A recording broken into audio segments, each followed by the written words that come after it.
So now I'm ready to sew this button on, which is the final step. And like we determined just now in the previous clip, that this is where I want to put the button on, right in the middle of these two lines. And that would give me plenty of room where it's not going to bunch up. It'll just slip right over. But like I said earlier, this is a button that was from a sweater that I had a long time ago. It came in a little plastic bag, and it came with this thread, which was the color of the sweater. And I just wanted to use this because I think it matches the button catch really well. And so I used a really big needle. You don't have to use a big needle as big as this if you're going to use regular thread, but for this I did. So we're going to just make a little loop right there around the middle. There we go. And I like to cut off this end.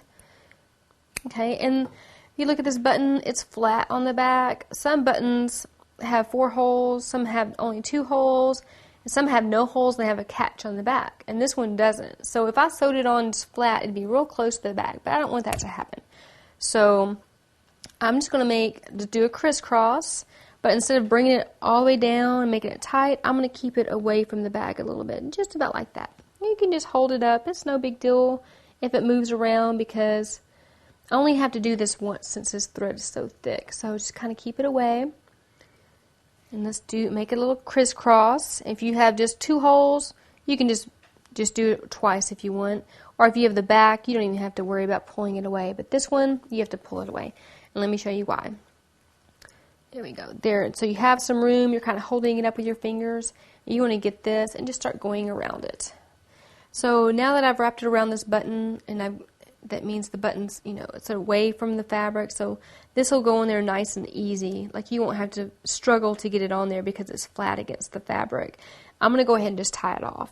And what I like to do is catch the bottom, stick it through there.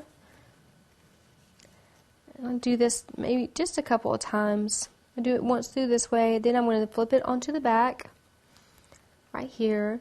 And what I'm going to do, I'm just going to take it off and tie it in a square knot. And I'm going to tie it a couple of times because I don't want my button to come off. Okay. There we go. Let me just tie a single little knot right here.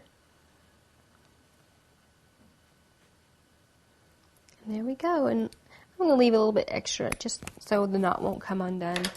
Okay. Let's see here. Let me see how this fits on there. Oh, that fits nice and good. So then we don't have it bunching up and it's not too close to the edge.